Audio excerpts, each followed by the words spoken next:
વિષય વાણિજ્ય વ્યવસ્થા અને સંચાલન, ચેપ્ટર નંબર 8. એની અંદર આપણે જોવાનું છે ઇક્વિટી શેરના પ્રકારો.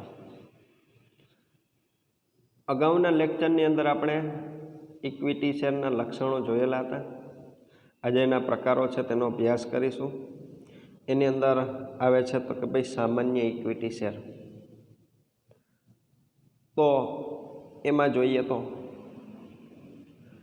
અહીંયા આ શેર કંપની માટે ખૂબ જ અગત્યના છે.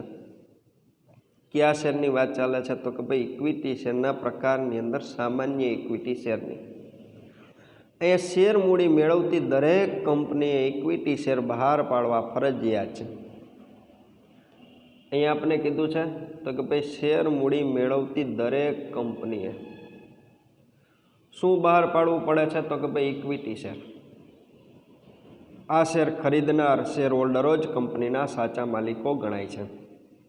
તો કે ભાઈ આવા જે શેર હોલ્ડરો છે, કયા શેર હોલ્ડરો તો કે ભાઈ સામાન્ય ઇક્વિટી શેર હોલ્ડરો, એ લોકો કંપનીના શું ગણાય છે તો કે ભાઈ સાચા માલિકો ગણાય છે. આ શેર હોલ્ડરો જ કંપનીના ધંધાનું સાચું જોખમ ઉઠાવે છે, કારણ કે આ શેર પર ડિવિડન્ડ મળવાનું અને મળે તો ડિવિડન્ડનો દર છે એ અનિશ્ચિત છે. બરાબર છે. અગાઉ આપણે અભ્યાસની અંદર જોયું હતું તો કે ભાઈ ઇક્વિટી શેર હોલ્ડરો છે એને ડિવિડન્ડ તો ચૂકવવાનું હોય છે, પણ એ ડિવિડન્ડ છે એનો દર છે કેવો છે તો કે ભાઈ અનિશ્ચિત હોય છે. ડિવિડન્ડ મળવાનું છે એ પણ કેવું હોય છે તો કે ભાઈ અનિશ્ચિત હોય છે, નિશ્ચિત હોતું નથી. બરાબર છે. ઉપરાંત કંપની ફડચામાં જાય કે વિસર્જન કરવામાં આવે ત્યારે મિલકતોના વેચાણથી ઉપજેલ રકમમાંથી દેવાની ચૂકવણી કર્યા બાદ તેઓને સૌથી છેલ્લે મૂડી પરત મળે છે. તો કે ભાઈ અહીંયા ઇક્વિટી શેર હોલ્ડરોને મૂડી પરત ક્યારે મળે છે તો કે ભાઈ ઇક્વિટી શેર હોલ્ડરોને કંપનીનું વિસર્જન થાય ને ત્યારે. તો કે ભાઈ બધા વ્યક્તિઓ છે એને દેવું ચૂકવાઈ ગયા બાદ સૌથી છેલ્લે એને મૂડી છે ને એ પરત છે ને મળે છે. બરાબર છે. પ્રવર્તક ટૂંકા ગાળાની, મધ્યમ ગાળાની અને લાંબા ગાળાની મૂડીની જરૂરિયાતને ધ્યાનમાં રાખી પોતાની મૂડી ઊભી કરવા માટે આ શેર બહાર પાડે છે. પ્રમોટર એટલે કે ભાઈ સ્થાપક, પ્રવર્તક અંગ્રેજીની અંદર શું કહેવામાં આવે છે તો કે ભાઈ પ્રમોટર્સ કહેવામાં આવે છે. તો આ જે કંપનીના સ્થાપકો છે એ સ્થાપકો વિચારે છે. શું વિચારે છે તો કે ભાઈ કંપની છે એને કેટલા સમય માટે નાણાંની જરૂરિયાત છે. ટૂંકા ગાળા માટે નાણાંની જરૂરિયાત છે, મધ્યમ ગાળા માટે નાણાંની જરૂરિયાત છે કે લાંબા ગાળા માટે નાણાંની જરૂરિયાત છે, એને ધ્યાનમાં રાખી અને પોતે છે ને શેર બહાર પાડે છે. અહીંયા કંપની મોટા પાયા પર મૂડી મેળવવા માટે તેની મૂડીને નાના નાના હિસ્સામાં વેચી નાખે છે અને આ દરેક હિસ્સાને શેર કહે છે. આ શેર ખરીદનારને શેર હોલ્ડર કહેવામાં આવે છે. તો કે ભાઈ અહીંયા આપને કીધું છે તો કે ભાઈ કંપની છે એ મોટા પાયા પર મૂડી મેળવવા તેમની પાસે રહેલી જે મૂડી છે મૂડીને શું કરી નાખે છે તો કે ભાઈ નાના નાના હિસ્સાની અંદર એને વહેંચી નાખે છે. બસ આ જે હિસ્સો છે ને એ હિસ્સાને ક્યાં નામે ઓળખવામાં આવે છે તો કે ભાઈ એ હિસ્સાને શેર તરીકે ઓળખવામાં આવે છે. અને આવી રીતે જે વ્યક્તિ છે એ શેરની ખરીદી કરે છે એ વ્યક્તિને તો કે ભાઈ શેર હોલ્ડર કહેવામાં આવે છે. બરાબર છે. આ બાબત છે એ આપણે યાદ રાખવાની થશે. તો કે ભાઈ શેર ખરીદનાર વ્યક્તિ છે તેને ક્યાં નામે ઓળખવામાં આવે છે તો કે ભાઈ શેર ખરીદનાર વ્યક્તિ છે તેને શેર હોલ્ડર તરીકે ઓળખવામાં આવે છે. તો શેર કોને કીધું છે તો કે ભાઈ શેર એટલે કે ભાઈ કંપનીની મૂડીના નાના નાના ભાગને, બરાબર છે, કે નાના નાના હિસ્સાને ક્યાં નામે ઓળખવામાં આવે છે તો કે ભાઈ શેર તરીકે ઓળખવામાં આવે છે. અહીંયા ઇક્વિટી શેરના પ્રકારની અંદર તો કે ભાઈ સામાન્ય ઇક્વિટી શેર છે એ આપણે પૂરું કરેલું છે. હવે વાત આવે છે સ્વેટ ઇક્વિટી શેર. આ ધોરણ 12ની અંદર આપણે એસપી વિષયની અંદર વિભાગ બીજાની અંદર ચેપ્ટર નંબર 4 છે સભ્યપદ, એની અંદર આપણે આ મુદ્દો છે એક આવશે. બરાબર છે। તો એમાં આપણે કીધું છે તો કે ભાઈ કંપની તેના સંચાલકો અને કંપનીમાં કામ કરતી વિશિષ્ટ જ્ઞાન ધરાવતી વ્યક્તિઓને તથા કર્મચારીઓને વટાવતી અથવા રોકડ સિવાયના આવેજથી જે શેર ફાળવે છે તેને સ્વેટ ઇક્વિટી શેર કહે છે। તો કે ભાઈ અહીંયા સ્વેટ ઇક્વિટી શેર કહેવાય કોને, અને સ્વેટ ઇક્વિટી શેર છે એ કોને ફાળવવામાં આવે છે? તો કે ભાઈ સ્વેટ ઇક્વિટી શેર છે એ કંપનીના સંચાલકો છે તેને ફાળવવામાં આવે છે। સ્વેટ ઇક્વિટી શેર છે એ કંપનીની અંદર વિશિષ્ટ જ્ઞાન ધરાવતી વ્યક્તિઓ છે તેને ફાળવવામાં આવે છે, અને કર્મચારીઓ છે એને ફાળવવામાં આવે છે। પણ કઈ રીતના? તો કે ભાઈ વટાવથી આવા શેર છે એ ફાળવવામાં આવે છે, અને રોકડ સિવાયના અવેજથી શેર મેળવે છે। રોકડ સિવાયનો અવેજ એટલે શું? તો કે ભાઈ કોઈ વ્યક્તિ છે એને શેર આપી દેવામાં આવે છે, સમજાઈ ગયું? બદલામાં નાણાં છે ને લેવામાં આવતા નથી, એને રોકડ સિવાયનો અવેજ કહેવાય। તો તેને ક્યાં નામે ઓળખવામાં આવે છે? તો કે ભાઈ સ્વેટ ઇક્વિટી શેર તરીકે ઓળખવામાં આવે છે। અહીંયા પ્રશ્ન એવી રીતે તમને પૂછે તો કે ભાઈ સ્વેટ ઇક્વિટી શેર કેવી રીતે બહાર પાડવામાં આવે છે? તો કે ભાઈ સ્વેટ ઇક્વિટી શેર છે એ વટાવથી બહાર પાડવામાં આવે છે, અને અથવા તો રોકડ સિવાયના આવેજથી શેર છે એ ફાળવવામાં આવે છે। બરાબર છે। તો ઇક્વિટી શેરના પ્રકારની અંદર પહેલો નંબર આપણે સામાન્ય ઇક્વિટી શેર જોયું, બીજો નંબર જોયો છે તો કે ભાઈ સ્વેટ ઇક્વિટી શેર, અને નંબર ત્રીજો આપણે કીધો છે અન્ય ઇક્વિટી શેર। તો કે ભાઈ અન્ય ઇક્વિટી શેર છે એ બે પ્રકારના છે।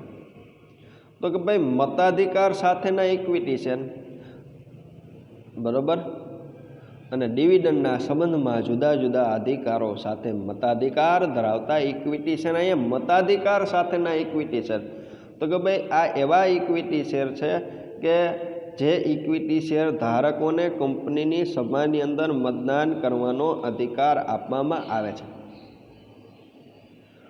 અને અહીંયા બીજો નંબર કીધો ડિવિડન્ડના સંબંધમાં જુદા જુદા અધિકારો સાથે। ડિવિડન્ડના સંબંધની અંદર તો કે ભાઈ ડિવિડન્ડ એટલે શું? તો કે ભાઈ શેર ધારકોએ શેરની ખરીદી કરેલી છે એના ઉપર કંપની જે વળતર આપે છે એ વળતરને શું કહેવાય? તો કે ભાઈ ડિવિડન્ડ કહેવામાં આવે છે। તો કે ભાઈ અહીંયા કંપની દ્વારા આપવામાં આવતું જે વળતર છે એ બાબતની અંદર, એ સંબંધની અંદર જુદા જુદા અધિકારો જે વ્યક્તિઓ ધરાવે છે, અને સાથે સાથે એ બધા વ્યક્તિઓને મતાધિકાર તો મળે છે, એવા ઇક્વિટી શેર એને ક્યાં નામે ઓળખવામાં આવે છે? તો કે ભાઈ અન્ય ઇક્વિટી શેર તરીકે ઓળખવામાં આવે છે। બરાબર છે। તો અહીંયા આપણે ઇક્વિટી શેર છે એના પ્રકારો પ્રશ્ન 1 માર્કની અંદર પૂછે તો કે ભાઈ ઇક્વિટી શેર છે તેના 3 પ્રકાર છે। ક્યાં ક્યાં? તો કે ભાઈ સામાન્ય ઇક્વિટી શેર છે, સ્વેટ ઇક્વિટી શેર છે, અને અન્ય ઇક્વિટી શેર છે। એમાં આપણે પાછો પ્રશ્ન પૂછે સ્વેટ ઇક્વિટી શેર કોને ફાળવવામાં આવે છે? તો કે ભાઈ સંચાલકો છે તેને ફાળવવામાં આવે છે, વિશિષ્ટ જ્ઞાન ધરાવતી વ્યક્તિઓ છે તેને ફાળવવામાં આવે છે, અને કર્મચારીઓ છે તેને ઇક્વિટી શેર છે તે ફાળવવામાં આવે છે। પણ ક્યાં? તો કે સ્વેટ ઇક્વિટી શેર। કઈ રીતે? તો કે ભાઈ વટાવથી અથવા તો રોકડ સિવાયના આવેજથી। આ બધા વ્યક્તિઓ છે, સંચાલકો હોય, વિશિષ્ટ જ્ઞાન ધરાવતી વ્યક્તિઓ હોય, અને કર્મચારી હોય। આ બધા વ્યક્તિઓ છે એને કંપની છે એ પગાર આપતી હોય છે, મહેનતાણું આપતી હોય છે, બરાબર। તો મહેનતાણાના બદલામાં, શેના બદલામાં કીધું છે? તો કે ભાઈ મહેનતાણાના બદલામાં કંપની આવા વ્યક્તિઓ છે તેને શેર છે ને એ ફાળવતી હોય છે। ક્લિયર? તો એ જ ક્યાં નામે ઓળખવામાં આવે છે? તો કે ભાઈ એને જ સ્વેટ ઇક્વિટી શેર તરીકે ઓળખવામાં આવે છે। બરાબર? આગળ આપણે જોઈએ તો અહીંયા ઇક્વિટી શેરના પ્રકારો છે તે પૂરા થાય છે। વાત આવે છે પ્રેફરન્સ શેર। અગાઉ શું જોયું હતું? તો કે ભાઈ ઇક્વિટી શેરના પ્રકારો કીધું હતું કોને? તો કે ભાઈ જે શેર ઉપર મતદાન કરવાનો,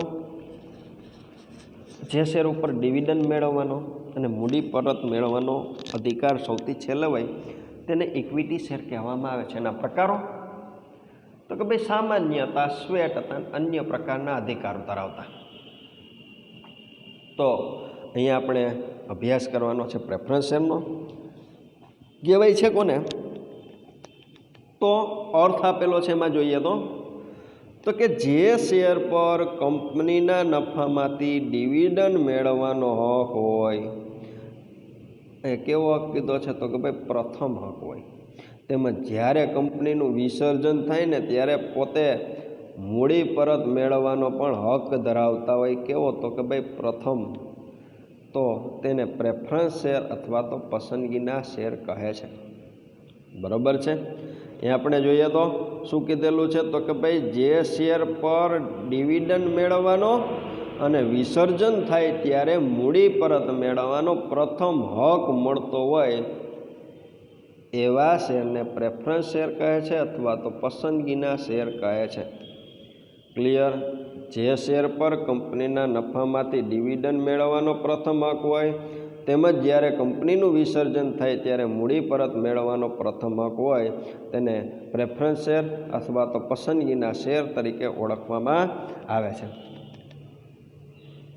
પ્રશ્ન, ઇક્વિટી શેરની અંદર શું હતું તો કે ભાઈ સૌથી છેલ્લે ડિવિડન્ડ મેળવવાનો હક અને વિસર્જન સમયે સૌથી છેલ્લે મૂડી પરત મેળવવાનો હક. એને ક્યાં નામે ઓળખવામાં આવતું હતું તો કે ભાઈ ઇક્વિટી શેર તરીકે ઓળખવામાં આવતા હતા. પછી વાત આવે છે તો કે ભાઈ નંબર 1 ડિવિડન્ડ. તો એમાં આપણે કીધું છે તો કે ભાઈ પ્રેફરન્સ શેર હોલ્ડરોને નિશ્ચિત દરે ડિવિડન્ડ મેળવવાનો પ્રથમ હક હોય છે. પ્રેફરન્સ શેર હોલ્ડરોને નિશ્ચિત દરે, તો કે ભાઈ અહીં આપણા માટે એક પ્રશ્ન બને છે તો કે ભાઈ પ્રેફરન્સ શેર હોલ્ડરોને ચૂકવવામાં આવતા ડિવિડન્ડનો દર કેવો હોય છે તો કે ભાઈ નિશ્ચિત હોય છે. સમજાઈ ગયું? તો કે ભાઈ પ્રેફરન્સ શેર હોલ્ડરોને ડિવિડન્ડ જે ચૂકવવાનું હોય છે એ નિશ્ચિત દરે ચૂકવવાનું હોય છે. તો અહીંયા ઇક્વિટી શેર હોલ્ડરો હતા એને તો કે ભાઈ ડિવિડન્ડ તો મળતું હતું પણ એનો દર કેવો હતો તો કે ભાઈ અનિશ્ચિત હતો. અને સાથે સાથે પ્રેફરન્સ શેર હોલ્ડરો છે એને ડિવિડન્ડ મેળવવાનો પણ હક કેવો છે તો કે ભાઈ પ્રથમ હક હોય છે. નંબર બીજો કીધો છે મતાધિકાર. તો કે ભાઈ પ્રેફરન્સ શેર હોલ્ડરોને માત્ર તેમના હિત સાથે સંકળાયેલી બાબતોમાં જ મત આપવાનો અધિકાર હોય છે. તો કે ભાઈ પ્રેફરન્સ શેર હોલ્ડરો છે એમને મત આપવાનો અધિકાર તો છે પણ શેમાં તો કે ભાઈ તેમના હિત સાથે સંકળાયેલી બાબતોની અંદર જ પોતે મત આપી શકે છે. સમજાઈ ગયું? તો કે ભાઈ કઈ કઈ એવી બાબતો છે કે જેમાં શેર હોલ્ડરો છે તેનું હિત છે. કયા શેર હોલ્ડરો તો કે ભાઈ પ્રેફરન્સ શેર હોલ્ડરો, એની અંદર પોતે મતદાન છે એ કરી શકે છે. ઇક્વિટી શેર હોલ્ડર તો કે ભાઈ કંપનીની સભાની અંદર જે કોઈ પણ બાબતે નિર્ણય લેવાના હોય એ બાબત માટે આવા શેર હોલ્ડરો છે એ પોતે મતદાન છે તે કરી શકતા હોય છે. નંબર ત્રીજો કીધો છે પસંદગી. તો કે ભાઈ સ્થિર નિશ્ચિત આવક અને મૂડીની સલામતી ઈચ્છતા રોકાણકારો આ પ્રકારના શેર ખરીદવાનું પસંદ કરે છે. કેવી આવક કીધી છે તો કે ભાઈ સ્થિર આવક. કેવી આવક કીધી છે તો કે ભાઈ નિશ્ચિત આવક અને સાથે કીધું છે મૂડીની સલામતી ઈચ્છતા રોકાણકારો. તો કે ભાઈ જે રોકાણકાર છે ને એ પોતે સ્થિર આવક મેળવવા માગે છે, જે રોકાણકાર છે એ પોતે નિશ્ચિત આવક મેળવવા માગે છે, જે રોકાણકાર છે મૂડીની સલામતી છે ને એ મેળવવા માગે છે. તો એવા રોકાણકારો માટે આ શેર છે ને એ ફાયદાકારક છે અને એવા રોકાણકારો છે ને ભાઈ આ શેર ખરીદવાનું પસંદ કરે છે. કયા શેરની વાત ચાલે છે તો કે ભાઈ પ્રેફરન્સ શેરની વાત ચાલે છે. નંબર અહીં આપને કીધો છે 4. તો કે ભાઈ કીધું છે શું તો કે ભાઈ બજાર ભાવ. એમાં તો કે ભાઈ આ શેરની કિંમત પ્રમાણમાં સ્થિર રહે છે. જ્યારે વ્યાજના દરના માળખામાં ફેરફાર થાય ત્યારે જ તેની બજાર કિંમતમાં ફેરફાર થાય છે. વ્યાજના દરનું માળખું એટલે કે સરકાર દ્વારા વ્યાજના દરની અંદર ફેરફાર કરવામાં આવે, રિઝર્વ બેંક દ્વારા વ્યાજના દરની અંદર ફેરફાર કરવામાં આવે, રેપો રેટ અને રિવર્સ રેપો રેટ છે એની અંદર ફેરફાર કરવામાં આવે. તો કે ભાઈ રેપો રેટ કહેવાય છે કોને તો કે ભાઈ બેંકોને નાણાંની જરૂરિયાત હોય અને બેંકો છે એ રિઝર્વ બેંક પાસેથી જે વ્યાજના દરે ઉછીના નાણાં મેળવશે તેને રેપો રેટ કહેવામાં આવે છે. સમજાઈ ગયું? રિવર્સ રેપો રેટ તો કે ભાઈ રિઝર્વ બેંક ઓફ ઇન્ડિયા બધી બેંકો પાસેથી જે વ્યાજના દરે નાણાં મેળવે એને રિવર્સ રેપો રેટ કહેવામાં આવે છે. એના આધારે છે ને વ્યાજના દરના માળખામાં ફેરફાર થતા હોય છે. અહીંયા શું આપને કીધું છે તો કે ભાઈ બજાર ભાવ તો સ્થિર જ રહે છે, પણ જ્યારે વ્યાજના દરના માળખામાં ફેરફાર થાય ત્યારે જ તેની બજાર કિંમત છે ને તેમાં ફેરફાર થાય છે, બાકી થતો નથી.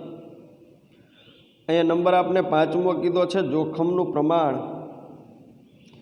એમાં તો કે ભાઈ આ પ્રકારના શેરમાં ઇક્વિટી શેર હોલ્ડરો કરતાં મૂડી પરત મેળવવાનો પ્રથમ હક હોવાથી જોખમનું પ્રમાણ કેવું છે તો કે ભાઈ ઓછું જોવા મળે છે. આ પ્રકારના શેરમાં ઇક્વિટી શેર હોલ્ડરો કરતાં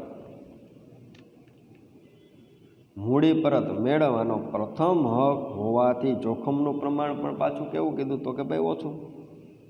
કયા પ્રકારના શેરની આપણે વાત કરીએ છીએ તો કે ભાઈ ઇક્વિટી પ્રેફરન્સ શેરની વાત કરીએ છીએ. અહીંયા કંપનીનું વિસર્જન થાય ત્યારે તો કે ભાઈ મૂડી પરત મેળવવાનો પ્રથમ અધિકાર છે એ કોને છે તો કે ભાઈ પ્રેફરન્સ શેર હોલ્ડરને છે, જેના પરિણામે જોખમનું પ્રમાણ ઓછું છે. કોની સરખામણીમાં તો કે ભાઈ ઇક્વિટી શેર હોલ્ડરની સરખામણીમાં. અને નંબર છેલ્લો કીધો છે મૂડી પરત. તો કે ભાઈ જ્યારે કંપનીનું વિસર્જન થાય ત્યારે બધી જવાબદારીઓની ચૂકવણી કર્યા બાદ ઇક્વિટી શેર હોલ્ડરો કરતાં પહેલાં મૂડી પરત મેળવવાનો અધિકાર હોય છે. તો કે ભાઈ જ્યારે કંપનીનું વિસર્જન થાય ત્યારે બધી જ જવાબદારીની ચૂકવણી કર્યા બાદ, એટલે કે ભાઈ કંપનીનું બધું દેવું ચૂકવાઈ ગયા બાદ ઇક્વિટી શેર હોલ્ડરો કરતાં પહેલાં મૂડી પરત મેળવવાનો અધિકાર કેવો છે તો કે ભાઈ પહેલાં મળે છે. બરાબર છે?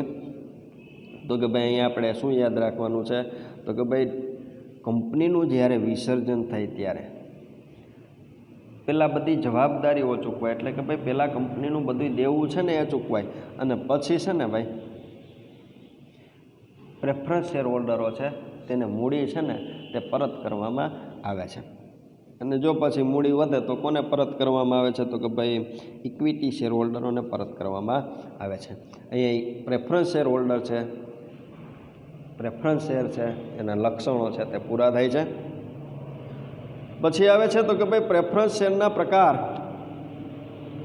તો કે ભાઈ એની અંદર નંબર 1 કીધું છે 20 વર્ષ પહેલાં પરત કરી શકાય તેવા પ્રેફરન્સ શેર અને 20 વર્ષ પછી પરત કરી શકાય તેવા પ્રેફરન્સ શેર.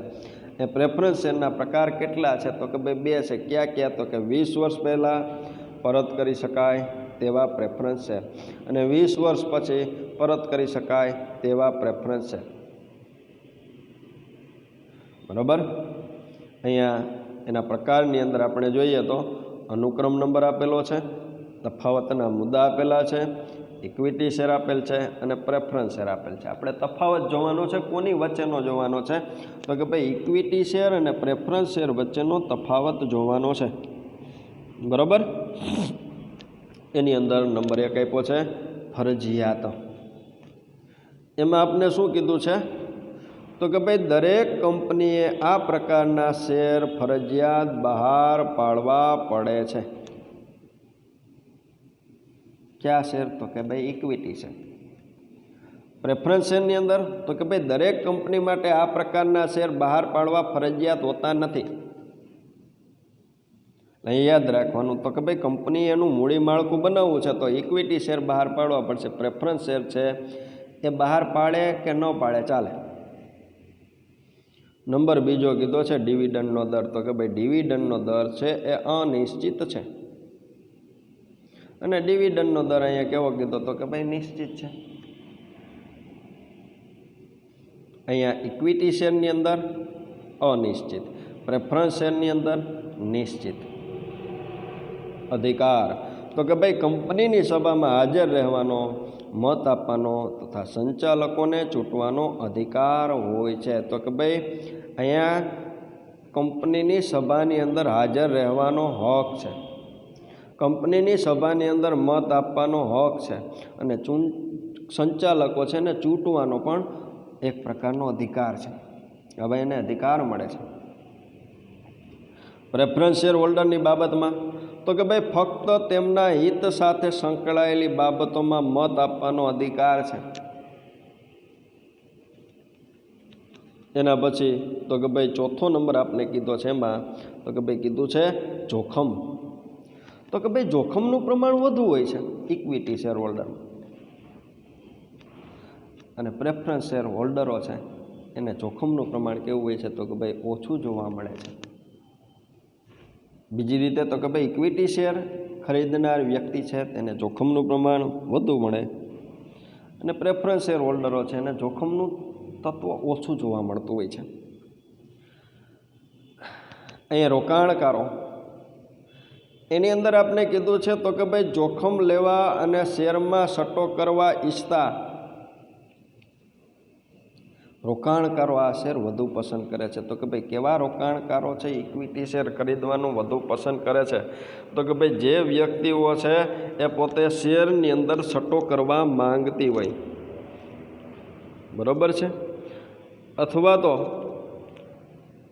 જોખમ ઈચ્છતા રોકાણકારો ઇક્વિટી શેર ખરીદવાનું વધુ પસંદ કરે છે. અને પ્રેફરન્સ શેર ખરીદવાનું પસંદ કોણ કરે છે? તો કે ભાઈ નિશ્ચિત આવક અને મૂડીની સલામતી ઈચ્છતા રોકાણકારો આ શેર વધુ પસંદ કરે છે. સમજાણું?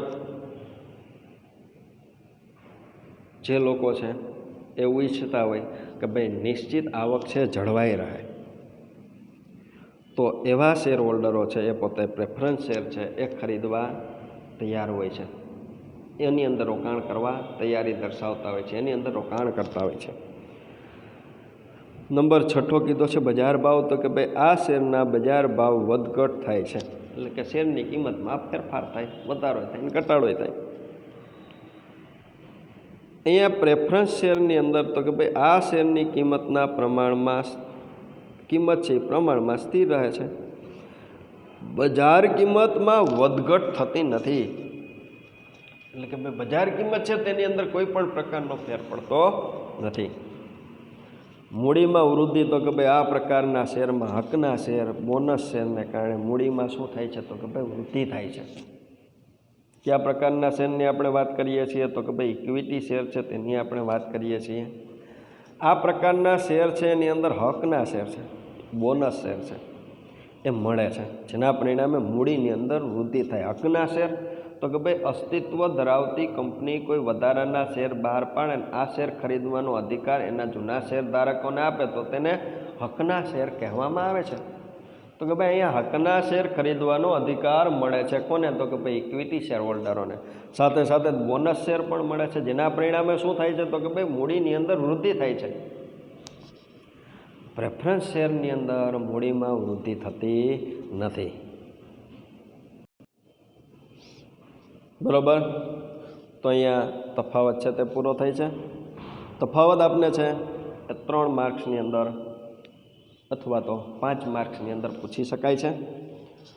તો એના પછી આપણે આગળ વધીએ તો માલિકીના ભંડોળો હતા એની અંદર આપણે ઇક્વિટી શેર તેનો અભ્યાસ કર્યો, પ્રેફરન્સ શેર છે તેનો અભ્યાસ કર્યો. હવે નંબર આવે છે 3જો નંબર, તો કે ભાઈ રાખી મૂકેલ કમાણી. બરાબર છે? તો એમાં આપણે જોઈએ તો કે ભાઈ કંપની પોતાના સમૃદ્ધિના સમયમાં વધુ નફો કમાય ત્યારે બધો જ નફો ડિવિડન્ડ સ્વરૂપે વેચવાને બદલે આ નફાનો અમુક ભાગ અનામત સ્વરૂપે ધંધામાં રાખે છે. ધંધાની ભવિષ્યમાં ઊભી થતી જવાબદારીઓ અદા કરવા આ રાખી મૂકેલ કમાણીનું ધંધામાં પુનઃરોકાણ કરવામાં આવે છે, તેને નફાનું પુનઃરોકાણ કહે છે. એ વાત આવે છે નફાનું પુનઃરોકાણો કહેવાય કોને? તો કે ભાઈ કંપની છે ને એ નફો કરે. ક્યારની વાત કરેલી છે? તો કે ભાઈ એના સમૃદ્ધિના સમયની વાત કરેલી છે. તો કે ભાઈ ત્યારે શું થાય? તો કે ભાઈ બધો જ નફો ડિવિડન્ડ સ્વરૂપે વેચવાને બદલે આ નફાનો અમુક ભાગ અનામત સ્વરૂપે ધંધાની અંદર રાખે. તો કે ભાઈ બધોય નફો છે એ વેચે નહીં, શેર હોલ્ડરોને, પણ એ નફો કોની પાસે રાખે તો કે ભાઈ પોતે એ નફો ભેરો કરે. કઈ રીતે તો કે ભાઈ અનામત સ્વરૂપે ભેરો કરે. અને ધંધાની ભવિષ્યમાં ઊભી થતી જવાબદારીઓ અદા કરવા આ રાખી મૂકેલ કમાણીનું ધંધામાં પાછું રોકાણ કરવામાં આવે તેને નફાનું પુનઃરોકાણ કહે છે. તો કે ભાઈ ભવિષ્યની અંદર ક્યારેક કોઈ જવાબદારી નિભાવવાની હોય, એટલે કે કોઈ દેવું ચૂકવવાનું હોય, તો એવા સંજોગોની અંદર આ જે રાખી મૂકેલ કમાણી છે એને ધંધાની અંદર પાછી રોકવામાં આવે તો એને જ ક્યાં નામે ઓળખવામાં આવે છે તો કે ભાઈ નફાનું પુનઃરોકાણ કહેવામાં આવે છે. બરાબર. અથવા તો રાખી મૂકેલ કમાણી છે તેનો ભાગ કહેવામાં આવે છે. તો આ શું છે તો કે ભાઈ માલિકીના ભંડોળ છે. એના આપણે ફાયદા જોઈએ તો એમાં આપણે નંબર 1 કીધો છે કે મંદીના સમયની અંદર ઉપયોગી શું તો કે ભાઈ રાખી મૂકેલ કમાણીનો ભાગ અથવા તો નફાનું ધંધાની અંદર પુનઃરોકાણ. એમાં તો કે ભાઈ બજારમાં થતા નકારાત્મક ફેરફારો તેમજ મંદીના સમયમાં આવી પડેલ મુશ્કેલીઓનો સામનો કરવા માટે આ પ્રાપ્તિ સ્થાન ખૂબ ઉપયોગી છે. શું તો કે ભાઈ ધંધાની અંદર જે નફાનું પુનઃરોકાણ કરેલું છે ને એ સમજાઈ ગયું. તો કે ભાઈ બજારની અંદર ક્યારેક નકારાત્મક પરિબળો છે, નકારાત્મક ફેરફારો છે તે જનતા હોય છે. તો આવા સંજોગોની અંદર આ જે મુસીબત છે ધંધાકીય એકમ માટે એનો સામનો કરવો છે તો શું જરૂરી છે તો કે ભાઈ ધંધાએ એક સમયે કમાણી કરેલી હતી એનો ભાગ આપણે રાખી મૂકેલો છે એ આપણે ઉપયોગી થશે. ક્યારે તો કે ભાઈ મંદીના સમયની અંદર. બીજો નંબર કીધો છે ભાવિ યોજનાઓના અમલ માટે ઉપયોગી તો કે ભાઈ ધંધાકીય એકમના વિકાસ માટે વિસ્તરણ અને આધુનિકરણ જેવી ભાવિ યોજનાઓના અમલ કરવા અને મૂડી મેળવવા બાહ્ય પ્રાપ્તિ સ્થાનો પર આધાર રાખવો પડતો નથી. તો કે ભાઈ ધંધાકીય એકમ છે તેનું આધુનિકરણ કરવું છે, ધંધાકીય એકમ છે તેનો વિકાસ કરવો છે, ધંધાકીય એકમ છે તેનું વિસ્તરણ કરવું છે અને ધંધાકીય એકમ છે એની ભાવિ યોજનાઓ છે ને એને અમલમાં મૂકવી છે. તો એના માટે મૂડી મેળવવા બાહ્ય પ્રાપ્તિ સ્થાનો ઉપર આધાર રાખવો પડતો નથી. નહીંતર ધંધાકીય એકમ એનો વિકાસ કરવો હોય, એનું વિસ્તરણ કરવું હોય, ધંધાકીય એકમ એનું આધુનિકરણ કરવું હોય તો એના માટે એણે શું કરવું પડશે તો કે ભાઈ બાહ્ય પરિબળો છે ને એને ઉપયોગમાં લેવા પડશે અને નાણાં એકત્રિત કરવા પડશે. પરંતુ અહીંયા એ સ્થિતિનું નિર્માણ થતું નથી. નંબર 3 કીધો છે નવી મિલકતો ખરીદવા માટે. તો કે ભાઈ મિલકતોના અંદાજિત આયુષ્યના અંતે નવી મિલકતોની ખરીદી કરવા રાખી મૂકેલ કમાણીનો ઉપયોગ કરી શકાય. તો કે ભાઈ અહીંયા ધંધાકીય એકમ છે એણે જે મિલકતો છે એની ખરીદી કરેલી છે. એ મિલકતો છે એનું ક્યાંક અંદાજિત આયુષ્ય છે. એ આયુષ્ય પૂરું થતાં પાછી નવી મિલકતની ખરીદી કરવી હોય ને તો રાખી મૂકેલ કમાણી હોય ને તો એ આપણા માટે ઉપયોગી થઈ શકે છે. બરાબર છે. નંબર 4 કીધો છે આપને સ્થિર ડિવિડન્ડની નીતિ. એમાં તો કે ભાઈ કંપની કેટલીક વાર સ્થિર ડિવિડન્ડની નીતિ અપનાવે ત્યારે રાખી મૂકેલ કમાણી છે તે ઉપયોગી નીવડે છે. એ કેવી સ્થિતિનું નિર્માણ થશે તો કે ભાઈ કંપની એવું ઈચ્છતી હોય કે ભાઈ વધુ ડિવિડન્ડ નથી આપવું, ઓછું ડિવિડન્ડ નથી આપવું.